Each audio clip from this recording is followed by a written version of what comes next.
Good evening friends. 9 9 9 नवंबर 2025 से 23 नवंबर 2025 का हम करंट अफेयर से स्टार्ट करते हैं। सबसे पहले देखते हैं, रूस ने खाबरोव्स्क नाम की नई परमाणु जो पनडुब्बी लॉन्च की है, बहुत ही इम्पोर्टेंट है। और ये पोसाइडन नामक न्यूक्लियर कैपेसिटी वाली अंडर वाटर ड्रोन को ले जाने में सक्षम है। आपको बस इतना सा याद रखना है कि जो खाबरोव्स्क नाम की जो न्यू परमाणु जो पनडुब्बी है, वो किसने लॉन्च की है? रूस ने लॉन्च की है, बहुत ही इम्पोर्टेंट है। नेक्स्ट है, भारत की जो आयुष्मान भारत जो योजना है, वो सबसे बड़ी योजना है, क्योंकि सार्वजनिक स्वास्थ्य बीमा योजना है, ये वर्ल्ड की सबसे बड़ी है, बहुत ही इम्पोर्टेंट है। अब तक 42 करोड़ आयुष्मान कार्ड जारी हो चुके हैं, तो इसलिए ये ध्यान रखने लायक बात है। ये बहुत ही इम्पोर्टेंट रहने वाला है कि इलोन मस्क की कंपनी स्टारलिंक के साथ सैटेलाइट आधारित इंटरनेट सेवाओं के लिए एग्रीमेंट किया है महाराष्ट्र सरकार ने। तो स्टारलिंक के साथ कौन से राज्य ने एग्रीमेंट किया है? तो वह है महाराष्ट्र सरकार ने। ये बहुत ही इम्पोर्टेंट है और ऐसा करने वाला ये देश का पहला राज्य है। नेक्स्ट है, मिस्र में गीजा के पिरामिडों के पास दुनिया का सबसे बड़ा म्यूजियम ग्रैंड इजिप्शियन म्यूजियम आम जनता के लिए खोला गया है। तो अपने लिए काम की बात यही है कि भाई, जो दुनिया का सबसे बड़ा म्यूजियम ग्रैंड इजिप्शियन म्यूजियम कहाँ पे है? तो ये आपको ध्यान रखना है, मिस्र में है। और गीजा की पिरामिड तो सबने पढ़ा भी है, ये आगे इतना इम्पोर्टेंट है नहीं। नेक्स्ट है, भारतीय लेखिका किरण देसाई जी की नई किताब है the loneliness of Sonia and Sunny. The loneliness of Sonia and Sunny Booker prize 2025 के लिए शॉर्ट लिस्ट हुई है, ये आपको ध्यान रखना है। 2006 में किरण देसाई जी बुकर प्राइज जीत चुकी है। उनकी बुक थी द इनहेरिटेंस ऑफ लॉस। ये क्वेश्चन की बहुत सारे एग्जाम में पूछा जाता है कि 2006 में जो बुकर प्राइज है, मतलब किरण देसाई कौन सी बुक थी? तो वो था द इनहेरिटेंस ऑफ लॉस। और अभी ये शॉर्ट लिस्ट हुई है, तो याद रख लीजिए, the loneliness of Sonia and Sunny Booker prize के लिए शॉर्ट लिस्ट हुई है, तो ये अपने लिए बहुत ही इम्पोर्टेंट है। नेक्स्ट है, बिहार की गोगाबिल गोगाबिल झील को रामसर साइट घोषित किया गया है। ये झील वेटलैंड ऑफ इंटरनेशनल इम्पोर्टेंस की सूची में शामिल हो गई है। ये एक ऑक्सबो लेक है जो नदियों के मुड़ने से प्राकृतिक रूप से बनी हुई है। आपको इतना याद रखना है कि जो गोगाबिल झील कहाँ पे है? बिहार में है। और रामसर साइट घोषित किया गया है, बहुत ही इम्पोर्टेंट है। वो कुछ अभी हाल ही में गोगाबिल झील को रामसर साइट घोषित किया गया है, तो वो कहाँ पे है? तो आपको याद रखना, बिहार में। रामसर साइट क्या रहता है कि ये जो जगह रहती है, जैसे लेक है, जो भी है, वो बहुत ही इम्पोर्टेंट है। ये मतलब पर्यावरण की दृष्टि से बहुत इम्पोर्टेंट है, तो इस पे एक विशेष नज़र रखी जाती है ना, तो ये आपको याद रखना है। नेक्स्ट है, आईएएस अधिकारी है संजय गर्ग जी। उनको भारतीय मानक ब्यूरो के नए डीजी के रूप में कार्यभार संभाल लिया है, अपॉइंट किया गया है, ये आपको याद रखना है। ये बहुत ज़्यादा न्यूज़ में थे, जोहरान ममदानी, ये न्यूयॉर्क सिटी अमेरिका है, वहाँ के मेयर चुने गए हैं। और ये बहुत ही इम्पोर्टेंट है, आपको इतना से याद रखना है कि जोहरान ममदानी जी कहाँ के? न्यूयॉर्क सिटी के मेयर चुने गए हैं। सबको पता है प्रोजेक्ट चीता। प्रोजेक्ट चीता क्या है? प्रोजेक्ट चीता के तहत हम क्या बाहर से चीता लाएंगे यहाँ पे, है ना। तो और यहाँ पे उनको रिहेबिलिट वगैरह जो भी करेंगे, तो इसके लिए हमने क्या किया है कि जो बोत्सवाना से 8 अफ्रीकी चीते लाने वाला है। और चीते लाएंगे तो पहले उसको क्वारंटीन वगैरह रखेंगे, फिर उसके बाद में जो कूनो नेशनल पार्क है हमारा एमपी में, वहाँ पे उनको रखे जाएंगे ताकि जेनेटिक विविधता बढ़ाने में मदद करे। तो बहुत ही इंपॉर्टेंट है। पहला ये ध्यान रखना है कि प्रोजेक्ट चीता क्या है। बाहर से हम चीता वगैरह लाएंगे, बोत्सवाना से 8 अफ्रीकी चीता लाने वाले हैं, और कहाँ रखे जाएंगे? कूनो नेशनल पार्क है एमपी में, वहाँ रखे जाएंगे। नेक्स्ट है, जो मिनिस्ट्रियल जो लीव देने वाला कर्नाटक देश का पहला राज्य बना है। हर साल 12 दिन की पेड लीव दी जाएगी। ये नीति गवर्नमेंट और निजी दोनों में लागू होगी। अब महिलाओं को हर महीने 1 दिन का अतिरिक्त वेतन समेत अवकाश मिलेगा, ये आपको ध्यान रखना। एक दवा है माउंजारो, उसने रिकॉर्ड बनाया है। ये डायबिटीज और मोटापे के इलाज में काम आने वाली दवा है, और ये क्या है, सबसे ज्यादा बिकने वाली दवा बन गई है। तो ये याद रखना है कि माउंजारो, और ये एली लिली एंड कंपनी की दवा, पर इतना से ध्यान रखना है कि मोहनजोदड़ो दवा किससे संबंधित है, ये इससे संबंधित है और सबसे ज्यादा बिकने वाली दवा बन गई है। डॉक्टर साई गौतम गोपाल कृष्णन को मनोहर पर्रिकर युवा वैज्ञानिक पुरस्कार मिला। तो ये किसके लिए मिला, उन्होंने ये कंप्यूटेशनल मटेरियल साइंस में शोध के लिए मिला है। और ये जो पुरस्कार विज्ञान के क्षेत्र में योगदान के लिए देते हैं, बहुत ही इंपॉर्टेंट है, आपको याद रखना है कि मनोहर पर्रिकर युवा वैज्ञानिक पुरस्कार किसको मिला है, डॉक्टर साई गौतम गोपाल कृष्णन को मिला है। और नेक्स्ट है, देश का पहला डिजिटल जनजातीय स्वतंत्रता सेनानी संग्रहालय कहाँ पे बना है, आपको पता है, मैं पहले भी याद दिलाया था, बहुत इंपॉर्टेंट है, आपको याद रखना है। ये नवा रायपुर छत्तीसगढ़ में बना है, और ये न्यूज में था थोड़ा सा शब्द, इसलिए मैंने ले लिया। नेक्स्ट कार 19 क्या है, ये भारत में विकसित पहला कार टी सेल थेरेपी उपचार। ये क्या रहता है, जैसे कैंसर वगैरह रहता है ना, उसका उपचार करेगा। इसमें मरीज की अपने टी सेल्स श्वेत रक्त कोशिकाओं को जीन तकनीकी से बदलकर ऐसे तैयार करते हैं कि वे कैंसर कोशिकाओं को पहचान कर उन पर सीधा हमला कर सके। बस ये आपको ये याद रखना है कि देश की पहली car T cell therapy launch हुई है, ठीक है। नेक्स्ट है, 2026 में सबसे बड़ा वाइल्ड लाइफ सर्वे होगा, तो ये आपको याद रखना है। इसमें जो टाइगर वगैरह रहेंगे, जो उनका सर्वे किया जाएगा, तो ये आपको ध्यान रखना है कि 2022 में सर्वे हुआ था, तो उसमें 3682 टाइगर थे।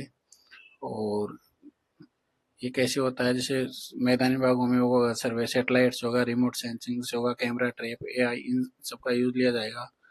तो कर्नाटक में जो लास्ट सर्वे हुआ था, 563 टाइगर कैमरा ट्रैप से पहचाने गए थे। ये बहुत ही इंपॉर्टेंट होने वाला है। जब टाइगर वगैरह का मतलब ये सर्वे हो जाएगा, कंप्लीट है, उसके बाद हम इसके डिस्कस करेंगे पूरा। और देश की पहली, बहुत ही इंपॉर्टेंट है, ये तो याद ही रख लो भाई, देश की पहली जनजातीय केंद्रीय जीनोम परियोजना कौन से स्टेट ने स्टार्ट की है, वह है गुजरात। गुजरात बहुत ही इंपॉर्टेंट है। और इसमें क्या करेंगे, 17 जिलों से 4000 जैविक नमूने लेकर 2000 लोगों के जीनोम का पूरा सीक्वेंस तैयार किया जाएगा, समझा जाएगा उसको पूरी तरीके से। तो ये बहुत ही इंपॉर्टेंट है। वो पूछेगा देश की पहली जनजातीय केंद्रीय जीनोम परियोजना कहाँ पे स्टार्ट की गई है, गुजरात में की गई है। और भारत ने क्या किया, एक्सक्लूसिव इकोनॉमिक जोन में जो भी गहरे समुद्री मछली पकड़ने के नियम जारी किए हैं। अब इसमें क्या है कि भारतीय मछुआरों और रेस्टोरेंट संस्थाएं यह मछलियां पकड़ सकेगी, विदेशी जहाजों को पूरी तरह रोक रहेगी। इतने इंपॉर्टेंट नहीं है।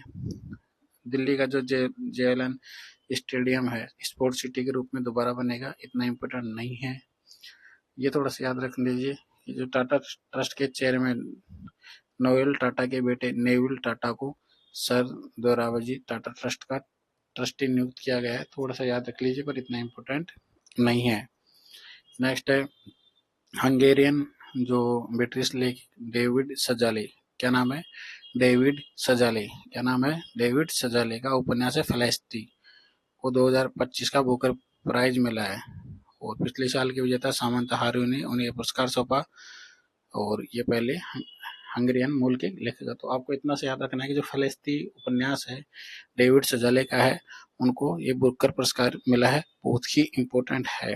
और नेक्स्ट है, second WHO traditional medicine global summit हमारे दिल्ली में हो रहा है, बहुत ही इंपॉर्टेंट है। इसका उद्देश्य पारंपरिक चिकित्सा को वैश्विक स्वास्थ्य प्रणाली में शामिल करना है, तो बहुत ही इंपॉर्टेंट है।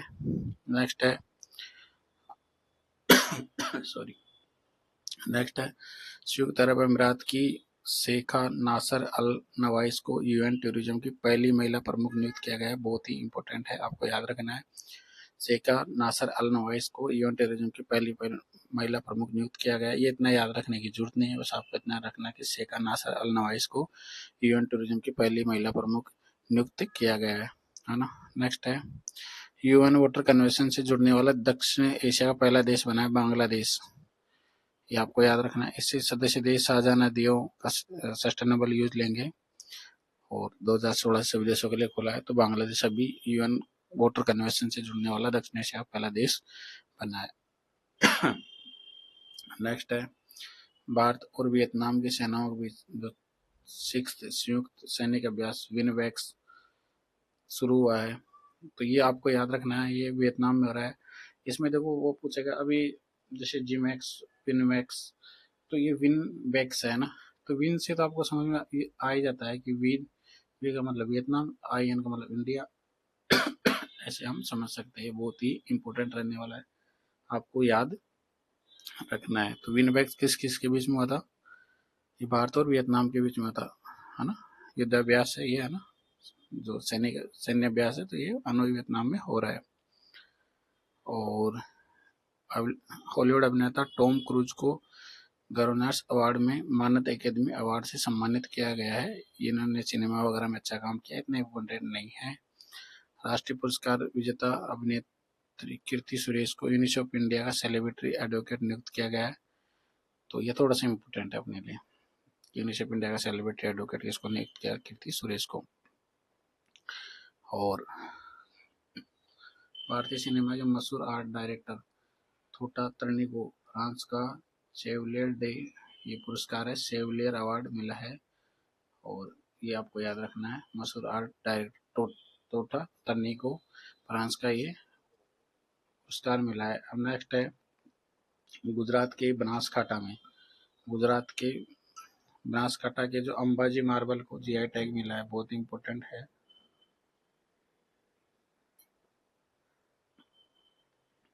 अंबाजी मार्बल को जीआई टैग मिला है, ये बहुत ही इंपॉर्टेंट है, आपको ये याद रखना है।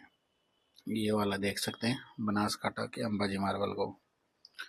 नेक्स्ट है ऑस्ट्रेलिया के ईश्वर ऑस्कर पियास्त्री को 2025 का डॉन अवार्ड मिला, ये इतने इंपॉर्टेंट नहीं है। Global kid big cat summit करेगा, भारत में होगा, तो इसलिए बहुत ही इंपॉर्टेंट है। बड़ी बिल्लियों की सुरक्षा के लिए कोऑपरेशन बढ़ाना है। भारत को कोडेक्स एग्जीक्यूटिव कमेटी में एशिया रीजन से फिर चुना गया है, और इसमें भारत डेलीगेशन का नेतृत्व राजीव पूर्णहानी जी करेंगे। सीसीपी इंडेक्स में भारत की 23वीं रैंक है। सीसीपी का मतलब क्या होता है? Climate change performance index. इसमें भारत की रैंक कितनी है? 10 से गिरकर 23 हुई है, तो ये बहुत ही इंपॉर्टेंट है, आपको याद रखना है कि सीसीपी इंडेक्स जो क्लाइमेट चेंज परफॉर्मेंस इंडेक्स में भारत की रैंक 23 है, ये आपको याद रखना है, बहुत ही ज्यादा इंपॉर्टेंट है भाई। इंदिरा गांधी शांति पुरस्कार, इंदिरा गांधी शांति निःशस्त्रीकरण और विकास पुरस्कार 2024 किसको मिला है? चिल्ली की पूर्व राष्ट्रपति मिशेल बेसलेट, फिर याद दिला देता हूँ, इंदिरा गांधी शांति निःशस्त्रीकरण और विकास पुरस्कार मिशेल बेसलेट को मिला है, बहुत ही इंपॉर्टेंट है। 10वीं बार बिहार के मुख्यमंत्री के रूप में शपथ किसने लिया? नीतीश कुमार जी ने। भारत का पहला प्राइवेट सेक्टर में बना PSLV polar satellite launch vehicle rocket launch के लिए तैयार हो गया। पीएसएलवी क्या रहता है कि जो सैटेलाइट लॉन्च के लिए जो भी सैटेलाइट ऊपर लेके जाता है, तो वो यान है, मतलब पीएसएलवी। तो ये प्राइवेट सेक्टर का बन के तैयार हुआ है। तो ये किसने बनाया है? एचएएल और एलएनटी ने बनाया है, और 2026 की शुरुआत में ओशन सेट सैटेलाइट को लॉन्च करेगा। इसरो ने इसको तकनीकी सहायता दी है, तो ये थोड़ा सा याद रखने लायक बात है। पीएसएलवी एक्सएल यानी पीएसएलवी का एक्स्ट्रा लार्ज वेरिएंट है, जो सबसे पावरफुल मॉडल माना जाता है, और ये आपको याद रखना है कि ऐसे करके कोई प्राइवेट मतलब सेक्टर का ये पीएसएलवी रॉकेट लॉन्च के लिए तैयार हो गया है, ओशन सेट सैटेलाइट को लेके जाएगा ना। यूएस वर्ल्ड सस्टेनेबिलिटी रैंकिंग में भारत के कोई भी संस्थान मतलब 200 की रैंक में तो आया ही नहीं भारत का, तो ये बहुत ही मतलब वो है। तो देश की संस्था में आईआईटी दिल्ली टॉप पे रहा, आईआईटी बॉम्बे दूसरा, और तीसरा स्थान आईआईटी खड़गपुर का रहा है। पर 200 टॉप जो 200 की रैंकिंग में भारत का संस्थान नहीं आया है कोई भी।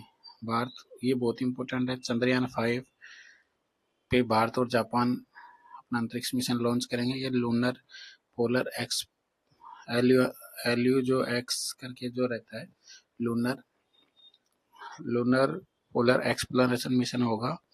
इसका मकसद चांद के दक्षिणी ध्रुव के पास लैंडिंग कर वहां की पानी की बर्फ की तलाश करना है। तो ये आपको याद रखना है कि चंद्रयान 5 का जो मिशन है वो भारत और जापान कर रहे हैं मिलकर ना, ये आपको ध्यान रखना है। जस्टिस सूर्यकांत जी 24 नवंबर को सुप्रीम कोर्ट के 53वें मुख्य न्यायाधीश का पदभार ग्रहण करेंगे। देखो क्या रहता है सब याद कर लेते हैं कि भाई जस्टिस सूर्यकांत जी भारत के मुख्य न्यायाधीश बन गए हैं, 23-24 नवंबर को सब लेंगे, पदभार ग्रहण करेंगे। पर आपको याद रखना है कि वो कौन सी मुख्य न्यायाधीश हैं, 53 में है, बहुत ही इंपॉर्टेंट है। आप स्पोर्ट्स की बात करें, एशियन यूथ गेम्स हुए थे, आपको पता है, उसमें भारत ने 48 पदक जीते हैं, जिसमें 13 गोल्ड, 18 रजत, 17 कांस्य पदक है। कितना? 13 गोल्ड है, 18 रजत है और 17 कांस्य पदक है। खेलों में भारत के 119 महिला और 103 पुरुष खिलाड़ी शामिल थे। भारत ने 2009 में सिंगापुर में 11, 2013 नानजिंग में 14 पदक जीते थे और अब यार भारत ने 48 पदक जीते हैं, तो बहुत ही इंपॉर्टेंट है, आपको ध्यान रखना है। 48 मेडल जीते हैं भारत ने एशियन यूथ गेम्स में, 13 गोल्ड, 18 रजत, 17 कांस्य, है ना। और 18 वर्षीय पैरा आर्चर शीतल देवी भारत की पहली पैरा एथलीट बनी है जिन्होंने सामान्य एबल बॉडी राष्ट्रीय टीम में चुना गया है। वे एशिया कप 2025 में भारत का प्रतिनिधित्व करेगी, ये आपको याद रखना है। नेक्स्ट है, इटली के टेनिस खिलाड़ी जेनिक सिनर ने पेरिस मास्टर का खिताब जीतकर दोबारा एटीपी वर्ल्ड नंबर 1 रैंकिंग हासिल की है और सिनर ने अल्कारेज को पीछे छोड़ पहला स्थान प्राप्त किया है। ठीक है। फरीदाबाद की 9 साल की अर्शी गुप्ता देश की पहली यंगेस्ट महिला रेसलर बन गई है। अर्शी ने फाइनल बेंगलुरु में होता तो उसमें इन्होंने जीता है, तो ये बहुत ही इंपॉर्टेंट है। और ऋचा घोष, आपको पता है, वर्ल्ड कप विजेता ऋचा घोष के नाम पर एक क्रिकेट स्टेडियम कौन बना रहा है? असम में सिलीगुड़ी में होगा, है ना। तो ये आपको इतना से याद रखना है कि सिलीगुड़ी में ऋचा घोष के नाम से क्रिकेट स्टेडियम बनाया जा रहा है।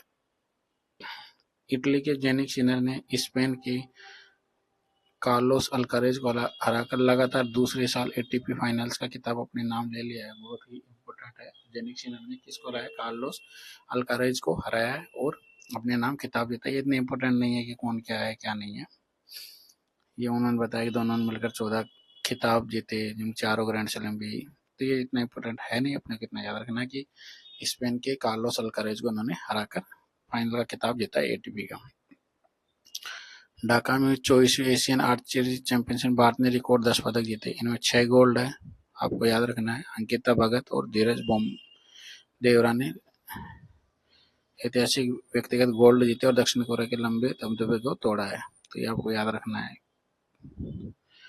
नेक्स्ट है, कोटा की बेटी अरुंधति चौधरी बॉक्सिंग की वर्ल्ड चैंपियन बन गई, बहुत ही इंपॉर्टेंट है।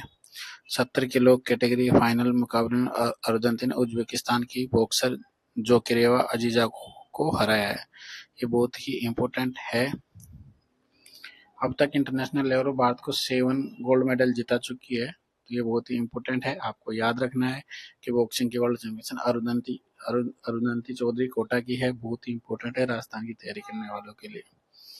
हैदराबाद में 16 से 17 नवंबर तक आयोजित राष्ट्रीय सब जूनियर जूडो प्रतियोगिता की बॉयज वर्ग में राजस्थान ओवरऑल उप विजेता रहा। राजस्थान ने एक गोल्ड, 2 सिल्वर और 1 ब्रॉन्ज मेडल जीता है, बहुत ही इंपॉर्टेंट है, तो ये आपको याद रखना है। नेक्स्ट है, राजस्थान लेके विशेष सीरीज चलाई रखी हमने, तो ये आपको याद रखना है कि मुख्यमंत्री भजनलाल शर्मा जी के नेतृत्व में प्रदेश भर में 11 राष्ट्रीय कार्यक्रमों योजनाओं में पहला स्थान प्राप्त करने के साथ ही विभिन्न योजनाओं देश के शीर्ष राज्यों में शामिल रहा। कौन कौन से भाई? अंतर्राष्ट्रीय योग दिवस 2025 के आयोजन में राजस्थान पूरे देश में शीर्ष स्थान पर रहा। किसमें? योग दिवस में। दूसरा, अंगदान में। किसमें? अंगदान में, डोनेट करते हैं ना ऑर्गन वगैरह जो, उसमें। और नेक्स्ट है, प्रधानमंत्री मातृ वंदना योजना में, प्रधानमंत्री फसल बीमा योजना, और नेक्स्ट है फार्मर रजिस्ट्री योजना, पीएम किसान लाभार्थी की आईडी बनाने में, और स्वच्छ भारत मिशन, अक्षय सौर ऊर्जा क्षमता स्थापना में राजस्थान पीएम कुसुम कंपोनेंट ए में राष्ट्रीय स्तर पर प्रथम स्थान रहा। ये अभी शायद ऐसा है कि किसी का एग्जाम हो रहा है तो उसमें डायरेक्ट क्वेश्चन पूछा गया था, तो ये ऐसे क्वेश्चन हम पूरा डिटेल से ले लेते हैं, कहीं से भी पूछ, मतलब हमारा क्वेश्चन गलत नहीं होना चाहिए, ये आपको याद रखना है। ठीक है। नेक्स्ट है कि जैसलमेर से लगती भारतीय पाक सीमा पर भारतीय सेना ने युद्धाभ्यास त्रिशूल में अपना दमखम दिखा रही है। तो युद्धाभ्यास त्रिशूल का क्या है, बार बार राशन इनमें जो न्यूज़पेपर है उनमें बार-बार आ रहा था। आपको याद रखना कि युद्धाभ्यास त्रिशूल कहाँ पे हुआ? जैसलमेर में हुआ। बहुत ही इंपॉर्टेंट है, आपको याद रखना है। और ये तो बहुत ही ज्यादा है। जालौर में इनलैंड पोर्ट वाटरवे तैयार किया जाएगा भाई। इसको क्या है, कच्छ की खाड़ी गुजरात है ना, वहां जोड़ा जाएगा। अभी अरब सागर से जुड़ेगा इनलैंड पोर्ट के थ्रू। और व्यापार उद्योग तो रहेंगे। ये आपको याद रखना है। जवाई सूनी रेनोकस नदी प्रणाली को राष्ट्रीय जलमार्ग 48 घोषित होने के बाद जालौर में इनलैंड पोर्ट विकसित करने में बड़ा कदम होगा। तो जालौर को इनलैंड पोर्ट घोषित किया जाएगा, कच्छ की खाड़ी के जरिए अरब सागर से जोड़ा जाएगा। तो ये आपको याद रखना है, बहुत ही इंपॉर्टेंट है। 2030 तक क्या करेंगे, 200 ग्लोबल कैपेबिलिटी सेंटर खोले जाएंगे। तो उसमें क्या करेंगे कि 1.5 लाख रोजगार सृजित होंगे। तो प्रदेश में जयपुर, उदयपुर, जोधपुर को ये जो मतलब जीसीसी मतलब होता है ग्लोबल कैपेबिलिटी सेंटर, तो ये जयपुर, उदयपुर और जोधपुर को जीसीसी हब के रूप में विकसित किया जाएगा। बहुत ही इंपॉर्टेंट है। 3 सिटी हमारी जयपुर, उदयपुर और जोधपुर। किसी भी एग्जाम हो सकता है वो। जयपुर, उदयपुर, जोधपुर को जीसीसी हब के रूप में विकसित किया जाएगा। ये बहुत इंपॉर्टेंट भाई। उद्योगों को, और इसके तहत क्या करेंगे, उद्योगों को 10 करोड़ तक की सब्सिडी है भाई। क्या करेंगे, परियोजना लागत पर 30% या 10 करोड़ तक की सब्सिडी। परियोजना लागत पर 30% या 10 करोड़ तक की सब्सिडी। भूमि लीज लागत पर 50% की रियायत। ठीक है, परियोजना लागत पर 30% या 10 करोड़ तक की सब्सिडी। भूमि लीज लागत 50% की रियायत देंगे। और कर्मचारियों के वेतन पर पहले 3 साल तक 30% पेरोल सब्सिडी किराए पर चलने वाले इसी को पहले 3 साल तक 50% और अगले 2 साल तक 25% किराया। सहायता प्रेषण लागत पर 50%, अधिकतम 2.5 करोड़ प्रतिपूर्ति, स्टाम्प ड्यूटी और बिजली शुल्क पर भी छूट दी जाएगी। ये आपको याद रखना है। तो इतना से याद रख लीजिए कि जो भी बिजली शुल्क वगैरह रहेगा उसमें 50% छूट रहेगी। और जो स्टाम्प ड्यूटी रहेगी उसमें 50% छूट रहेगी। और जो किराया वगैरह रहेगा उसमें अगले 2 साल तक 25% किराया।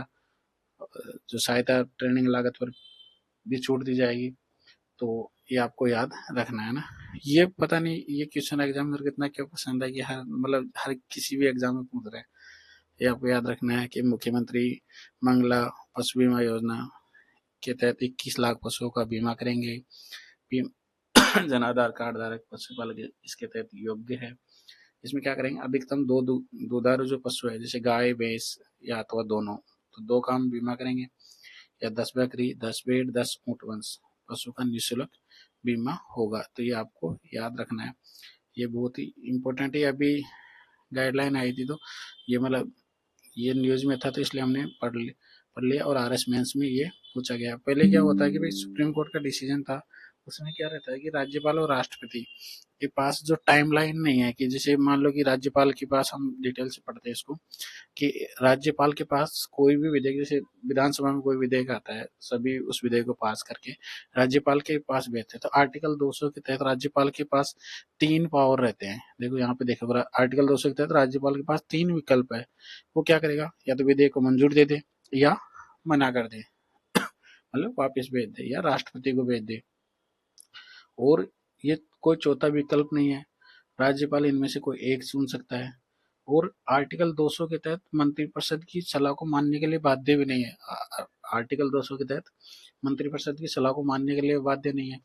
तो क्या हुआ था कि तमिलनाडु में करीब 10 बिल अटके हुए थे। तो उस वक्त सुप्रीम कोर्ट ने डिसीजन लिया था कि भाई 3 महीने के अंदर आपको जो भी करना है, आप 3 महीने की समय सीमा लगाई थी उन्होंने राज्यपाल और राष्ट्रपति के लिए। अब वो समय सीमा हटा दी गई है। ये इसमें मेन चीज वो है। और ये आरएस मेंस में पूछा गया क्वेश्चन है। और नेक्स्ट है, इसमें देखो ये रहा कि कार्यवाही से छूट पर न्यायिक, आर्टिकल 200 के तहत राज्यपाल के फैसले के गुण दोष की कोर्ट जांच नहीं कर सकता। राज्यपाल को न्यायिक कार्यवाही से छूट पर, इससे आर्टिकल 200 के तहत लंबी निष्क्रियता के मामलों में सीमित न्यायिक समीक्षा रद्द नहीं होती है। राज्यपाल की भूमिका कोई अन्य संवैधानिक निकाय जगह नहीं ले सकती है ना।